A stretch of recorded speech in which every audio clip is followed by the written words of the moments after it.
महाभारत में जहाँ संजय, सहदेव, भीम, अश्वत्थामा, बर्बरीक, घटोत्कच आदि कई चमत्कारी और रहस्यमय लोग थे, वही ऐसी कई चमत्कारी और कुछ खासियत लिए हुए महिला भी थी जिनकी शक्ति के बारे में महाभारत में उल्लेख मिलता है। इसी शक्ति के कारण वे प्रसिद्ध थी।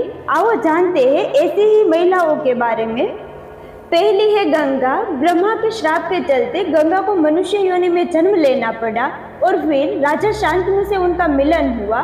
गंगा ने शांतनु से विवाह करने की शर्त रखी कि मैं आपसे विवाह करूंगी, पर चाहे मैं कुछ भी करूं, मुझसे ये नहीं पूछेंगे कि मैं वैसा क्यों कर रही हूँ, अन्यथा मैं स्वर्ग चली जाऊंगी। शांतनु ने गंगा की शर्त मंजूर कर ली। गंगा और शांतनु के पुत्र होते थे तो गंगा उन्हें नदी में बहा देती थी। शर्त में बंधे शांतनु कुछ नहीं करते थे, लेकिन अपने 8वें पुत्र को जब गंगा नदी में बहाने लगी तो शांतनु ने उन्हें रोककर पूछ ही लिया कि तुम ऐसा क्यों करती हो। शर्त भंग होने के बाद गंगा ने कहा कि ये 8 वसु थे जिन्हें श्राप के चलते मनुष्य योनि में जन्म लेना पड़ा, लेकिन इस 8वें पुत्र को अब मनुष्यों के दुख भी भोगने होंगे। यह पुत्र आगे चलकर भीष्म पितामह कहलाए। दूसरी है सत्यवती। गंगा के बाद राजा शांतनु की दूसरी पत्नी सत्यवती थी।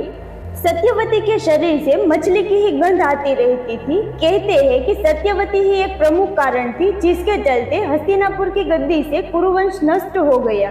सत्यवती को पराशर मुनि से कुंवारी बने रहने का वरदान मिला था। वेद व्यास उन्हीं के पुत्र थे। तीसरी है गांधारी। गांधारी की आंखों में अद्भुत शक्ति थी। गांधारी ने ही अपनी शक्ति के बल पर दुर्योधन के अंग को वज्र के समान बना दिया था, लेकिन श्री कृष्ण की चतुराई के चलते उनकी जंघा वैसी की वैसी ही रह गई थी, क्योंकि श्री कृष्ण ने कहा था कि माँ के समक्ष नग्न अवस्था में जाना पाप है। गांधारी मानती थी कि श्री कृष्ण के कारण ही महाभारत का युद्ध हुआ और उन्हीं के कारण मेरे सारे पुत्र मारे गए। तभी तो गांधारी ने भगवान श्री कृष्ण को उनके कुल का नाश होने का श्राप दिया था। चौथी है कुंती। कुंती को यह वरदान था कि वह किसी भी देवता को बुलाकर उनके साथ नियोग कर सकती थी। इस विद्या को उसने माद्री को भी सिखा दिया था, जिसके चलते माद्री को नकुल और सहदेव नामक 2 पुत्र मिले और कुंती के पुत्र कर्ण, युधिष्ठिर, अर्जुन और भीम थे। कुंती वासुदेव जी की बहन और भगवान श्री कृष्ण की बुआ थी। पांचवी है द्रौपदी। कहते हैं कि द्रौपदी का जन्म यज्ञ से हुआ था, इसीलिए उसे याज्ञनी कहा जाता था। द्रौपदी को पंचकन्याओं में शामिल किया गया है। पुराणानुसार 5 स्त्रियां विवाहित होने पर भी कन्याओं के समान ही पवित्र मानी गई है। अहिल्या, द्रौपदी, कुंती, तारा और मंदोदरी। छठी है भानुमति। दुर्योधन की पत्नी भानुमति युद्ध कला, शतरंज और कुश्ती में पारंगत थी। कहते हैं कि एक दिन उसने कुश्ती में दुर्योधन को भी पटकनी दे दी थी। भानुमति के कारण ही यह मुहावरा बना है, कही की ईंट कही का रोड़ा, भानुमति ने कुनबा छोड़ा। भानुमति बेहद ही सुंदर, आकर्षक, तेज बुद्धि और शरीर से काफी ताकतवर थी। गांधारी ने सती पर्व में बताया है कि भानुमति दुर्योधन से खेल खेल में ही कुश्ती करती थी, जिसमें दुर्योधन उससे कई बार हार भी जाता था। सातवीं है सत्यभामा। राजा सत्याजित की पुत्री सत्यभामा भगवान श्री कृष्ण की पत्नी थी। सत्यभामा बहुत ही सुंदर थी। वह राजकार्य और राजनीति में रुचि लेती थी। नरकासुर से युद्ध के दौरान सत्यभामा ने भी युद्ध लड़ा था। सत्यभामा के कारण ही धरती पर पारिजात के वृक्ष पाए जाते हैं, क्योंकि उन्होंने ही श्री कृष्ण से इसे स्वर्ग से लाने को कहा था। 8वीं है हिडिंबा। राक्षस जाति की हिडिंबा को पांडु पुत्र भीम से प्रेम हो गया था। उसने अपनी माया से सुंदर शरीर धरकर भीम से विवाह किया और बाद में वह अपने असली रूप में आ गई।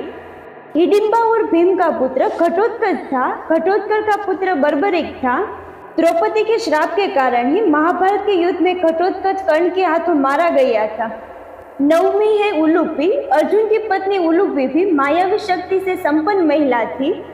कहते हैं कि उलूपी जल परी थी। उन्हीं ने अर्जुन को जल में हानि रहित रहने का वरदान दिया था। इसके अलावा उसी ने चित्रांगद और अर्जुन के पुत्र भृगुवाहन को युद्ध की शिक्षा दी थी। महाभारत युद्ध में अपने गुरु भीष्म पितामह को मारने के बाद, ब्रह्मपुत्र से श्रापित होने के बाद उलूपी ने ही अर्जुन को श्राप मुक्त किया था। एक अन्य युद्ध में अपने पुत्र के हाथों मारे जाने पर उलूपी ने ही अर्जुन को पुनर्जीवित भी किया था। 10वीं है जामवंती। भगवान श्री कृष्ण की पत्नी जामवती के बारे में बहुत कम लोगों को मालूम होगा कि वह श्री राम के काल के जामवंत की पुत्री थी। जामवंत आज भी जीवित है। जामवती के पुत्र शाम के कारण ही श्री कृष्ण के कुल का नाश हो गया था। 11वीं है उर्वशी। उर्वशी इंद्र के दरबार की एक अप्सरा थी। अर्जुन जब इंद्र के दरबार में गए तो उर्वशी उन्हें देखकर उन पर कामांध हो गई और उन्होंने अर्जुन से प्रणय निवेदन किया, लेकिन अर्जुन ने उनके प्रस्ताव को यह कहकर ठुकरा दिया कि आप मेरे पूर्वजों की पत्नी रह चुकी है, अंततः आप मेरे लिए मां समान है। यह सुनकर उर्वशी भड़क गई और उसने अर्जुन को 1 वर्ष के लिए नपुंसक हो जाने का श्राप दे दिया और इस श्राप के कारण ही 1 वर्ष तक अर्जुन को किन्नर के वेश में रहना पड़ा था।